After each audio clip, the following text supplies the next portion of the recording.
بسم اللہ الرحمن الرحیم۔ آج ہم جس کتاب پر کچھ گفتگو کریں گے وہ بہت دلچسپ کتاب ہے، اور اس کتاب کا نام بہت دلچسپ ہے، بندہ۔ عبدال بیلا کی یہ کتاب ہے، آب بیتی، یعنی یہ آپ بیتی کی جگہ انہوں نے آب بیتی لکھا ہے۔ نام بہت خوبصورت ہے، جس طرح بیلا صاحب کا اپنا نام یونیک ہے، اس طرح انہوں نے اپنی کتابوں کے نام بھی بڑے یونیک رکھے ہیں سادہ مگر یونیک ہیں۔ اب یہ بندہ ہے، اسی طرح رسول اللہ صلی اللہ علیہ وسلم کی سیرت پہ جو انہوں نے کتاب لکھی ہے اس کا نام آقا ہے۔ پھر اپنی بندہ بیتی جو لکھی ہے اس کا نام رستہ ہے۔ تو اسی طرح اب یہ کتاب جو ہے، یہ اس کے بارے میں تھوڑا سا میں آپ سے یہ تذکرہ کرنا چاہتا ہوں کہ جب بھی کتاب میلہ لگتا تھا یہاں ہمارے لاہور میں، جو ایکسپو سینٹر ہے وہاں بھی، اور پنجاب یونیورسٹی میں، دو بڑے کتاب میلے یہاں لگتے ہیں لاہور میں۔ تو یہ عام طور پہ فیبرری یا مارچ میں لگتے ہیں، اس دفعہ دونوں ہی فیبرری کے اندر 2025 میں لگے۔ تو میں جب بھی یہ سنگ میل والوں کی سٹال پہ، دکان پہ کتاب میلے میں جاتا تو سامنے یہ کتاب بندہ، آقا، رستہ، یہ عبدال بیلا کی کتابیں پڑھی رہتی۔ کتابوں کے نام مجھے بہت اچھے لگتے، مگر میں نے کبھی کتابوں کو خریدا نہیں، لیکن میں جب بھی وہاں سے گزرتا تھا تو ایک کتاب میں مجھے ایک کشش محسوس ہوتی تھی، ایسے لگتا تھا کہ یہ کتاب مجھے اپنی طرف کھینچتی ہے، مجھے نہیں سمجھ آتی تھی کہ ایسا کیوں ہے۔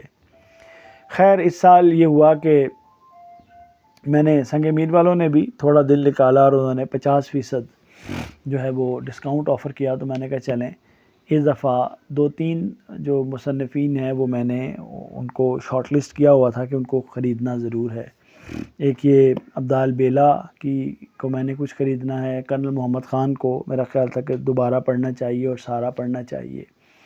اسی طرح علامہ تمنا عمادی کی اگر کوئی کتاب مل جائے تو وہ خریدنی چاہیے، ڈاکٹر عشرت کی 1-2 کتابیں لینی تھی۔ خیر میں نے اس دفعہ بندہ جو ہے وہ اس کو خرید لیا، گھر لے آیا، گھر لا کے تو اس کو میں نے پڑھنا شروع کیا۔ اب میں کتاب پڑھتا جاؤں تو مجھے یہ سمجھ آتا جائے کہ مجھے اس کی طرف کشش کیوں محسوس ہوتی تھی۔ کتاب بہت دلچسپ ہے، کتاب کے اندر کیا ہے یہ تو ظاہر ہے ہم اس کے اوپر گفتگو کریں گے۔ اس کا اسلوب بڑا شاندار ہے۔ اصل میں مصنف نے اس کی اپنی والدہ کو یاد کرتے ہوئے، مثلا وہاں سے اس نے گفتگو کا آغاز کیا، اپنی والدہ جن کو امی جی یہ کہتا ہے، تو وہ جس وقت ان کا آخری سفر تھا، یہ اسلام آباد میں پوسٹڈ تھا، وہ غالباً لاہور سے اسلام آباد گئیں، جہاز پہ سفر کر کے پہنچی، ان کو جو ہے دل کا عارضہ لاحق تھا، پھر وہ جاں بر نہ ہو سکیں، اور پھر کس طرح وہ ان کو واپس لایا، ان کی تدفین، اور وہاں سے پھر اس نے اپنے بچپن کو یاد کرنا شروع کیا، ان دنوں کو یاد شروع کیا۔ اچھا، اپنے بچپن کو یاد کرنے سے پہلے بیلا نے اپنے جو آبائی شہر تھا، یہ لدھیانہ سے یہ لوگ ہجرت کر کے یہاں پاکستان آئے 1947 میں، ان کی فیملی، تو ان کی والدہ، ان کے نانا، ان کے والد اور ان کا سارا کنبہ، تو یہ کچھ لدھیانہ جو ہے اس کا ذکر انہوں نے بتایا اپنی کتاب میں کہ ان کا ایک ناول ہے، وہ یہ کہتے ہیں کہ اردو کا سب سے ضخیم ناول ہے، دروازہ کھلتا ہے، وہ انشاءاللہ میں نے منگوایا ہے، وہ میں پڑھوں گا اور آپ سے شیئر کروں گا۔ اس میں وہاں کا ذکر ہے، لدھیانہ، اس کے گلی بازار، اور یہ لوگ وہاں کہتے رہتے تھے۔ انہوں نے وہاں ہجرت کی، اور اپنا جب یہ انڈیا گئے اور انہوں نے پھر اپنا آبائی شہر دیکھا، اس کا تذکرہ ہے۔ تو اس میں انہوں نے بتایا، وہ میں بتا رہا تھا مجھے کیوں کشش محسوس ہوتی تھی، تو انہوں نے بتایا کہ ان کی جو والد تھے وہ پولیس میں تھے، تو یہاں پاکستان میں آ کر جو سروس کا آغاز ہے وہ ڈسکا سے ہوا۔ ڈسکا آپ کو پتہ ہے کہ میرا بھی آبائی شہر ہے، میری جنم بھومی ہے، میری جائے پیدائش ہے، میرے بھی جو بڑے بوڑھے ہیں، میرے دادا، ان کا سارا کنبہ وہ جموں سے ہجرت کر کے ڈسکا میں آباد ہوئے، پھر میرے والد اور سارا ہمارا، میرے ددیال کا سارا خاندان، میرا اپنا بچپن، اور ابھی بھی ڈسکا سے تو ڈسکا اس کی مٹی سے تو بہت محبت ہے۔ تو یہ وہاں پیدا ہوئے، یہ مثلاً ڈسکا میں ان کے والد جو تھانہ ہے، جو ہمارا کچہری چوک سے پہلے جو مشن کمپاؤنڈ کی طرف رستہ جاتا ہے، وہاں اس کے قریب تھانہ ہے، اور وہاں کوارٹر تھے، وہاں ان کے والد رہتے تھے۔ اچھا اس کے بعد پھر یہ لوگ سیالکوٹ میں رہے اور انہوں نے ابتدائی تعلیم اپنی جو ہے وہ سیالکوٹ سے شروع کی. اس کے بعد پھر یہ گوجرانوالہ چلے گئے, وہاں سے انہوں نے پڑھا. اب ذرا گوجرانوالہ میرا ننہالی شہر ہے, میں نے وہاں رہا بھی ہوں, سروس بھی وہاں میں نے کی ہے. اچھا وہ گوجرانوالہ کے بعد پھر یہ لاہور آ گئے پائلٹ اسکول 60s کے اندر, لیٹ 60s میں. انہوں نے وحدت روڈ پہ رہے اور اس زمانے کی یونیورسٹی کالونی میں بھی یہ آئے. اپنے ایک دوست, ان کے والد, اس کے دوست کے والد پروفیسر تھے. تو میرا اپنا بچپن جو ہے اس کا ایک حصہ ڈسکا کے بعد پنجاب یونیورسٹی میں گزرا. میرے والد بھی آپ جانتے ہیں کہ یونیورسٹی میں استاد تھے اور یونیورسٹی کالونی میں رہا. تو اب وہ کڑیوں سے کڑیاں ملائیں تو مجھے یاد آیا کہ جہاں جہاں میرا بچپن گزرا ہے وہاں وہاں ان کا بچپن بھی گزرا ہے, اس لیے مجھے اس کی کشش ہوتی تھی. اس کتاب میں انہوں نے اپنے بچپن کی باتیں, اس کے بعد پھر یہ انہوں نے FSC کی, گورنمنٹ کالج سے پڑھے. اس کے بعد میرٹ بنا. یہ جو ہے وہ فیصل آباد جو لائل پور کہلاتا تھا وہاں سے انہوں نے میڈیکل کالج جو تھا وہاں سے انہوں نے پڑھا, ڈاکٹر بنے. اس کے بعد آرمی میں شمولیت اختیار کی.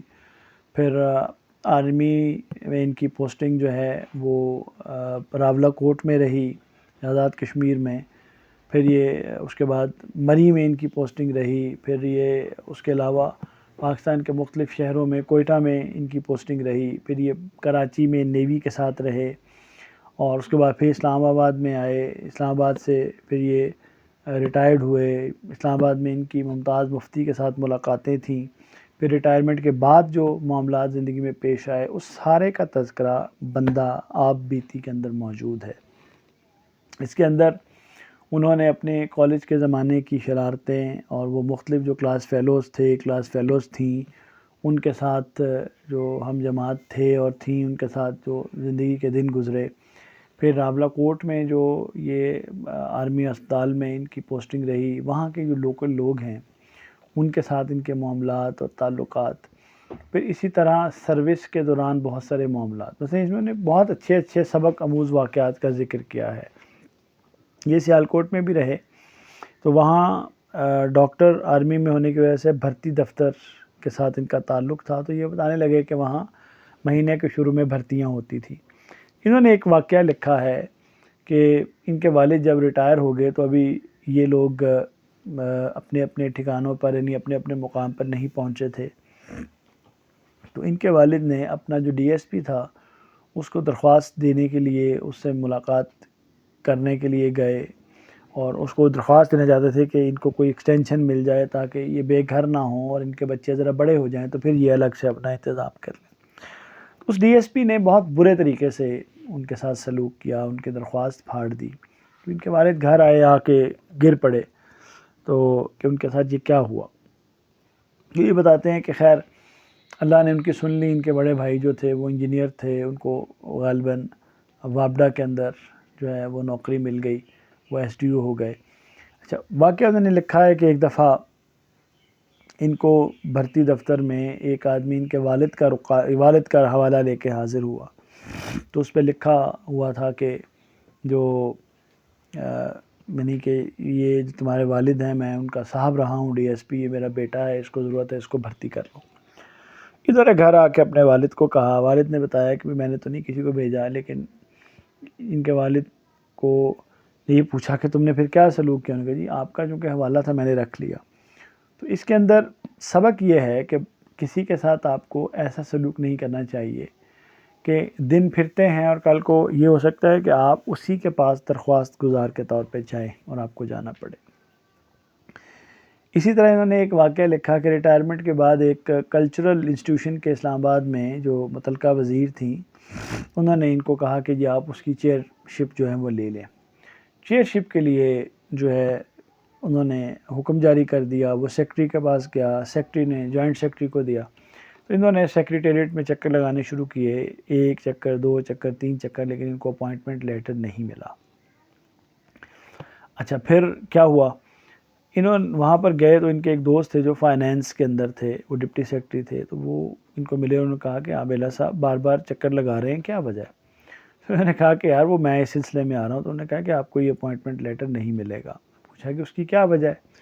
انہوں نے کہا اس کی وجہ یہ ہے کہ یہ جس جوائنٹ سیکرٹری کے پاس آپ جا رہے ہیں اسی کے پاس اس ادارے کا چارج ہے، تو وہ کب چارج چھوڑے گا؟ چارج کا مطلب ہے کہ اس کو رسائی حاصل ہے اس ادارے کے وسائل پر، تو آپ کو چارج کیسے ملے گا؟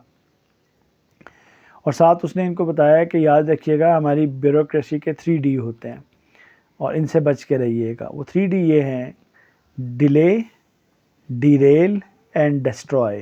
تو کہنا ہے کہ بھائی اب یہ آپ کو ڈیلے کر رہا ہے، آگے ڈیریل کرے گا اور پھر ڈسٹرائے کر دے گا، لہذا اپنی ریٹائرمنٹ جو ہے اس کو بچائیں اور کوئی اچھا جو ہے وہ ذریعہ ڈھونڈیں. اس کے علاوہ انہوں نے لکھا کہ انہوں نے مختلف اپنی کتابیں کیسی لکھی، مختلف احباب کا ذکر کیا. بہت بڑی اور ذہین کتاب ہے، 1000 سے زیادہ اس کا صفحے ہیں، لیکن اس کو پڑھتے ہوئے آپ ہرگز جو ہے وہ بوریت کا شکار نہیں ہوتے ہیں. تو یہ کتاب میں ضرور آپ لوگوں کو تجویز کروں گا کہ آپ لوگ اس کتاب آپ بیتی بندہ کو ضرور پڑھیں اور آپ اس سے لطف اندوز ہوں گے اور زندگی کے بہت سے اسباق آپ کے سامنے آئیں گے. تو اس کے ساتھ ہی جناب اجازت دیں، بہت شکریہ، خدا حافظ.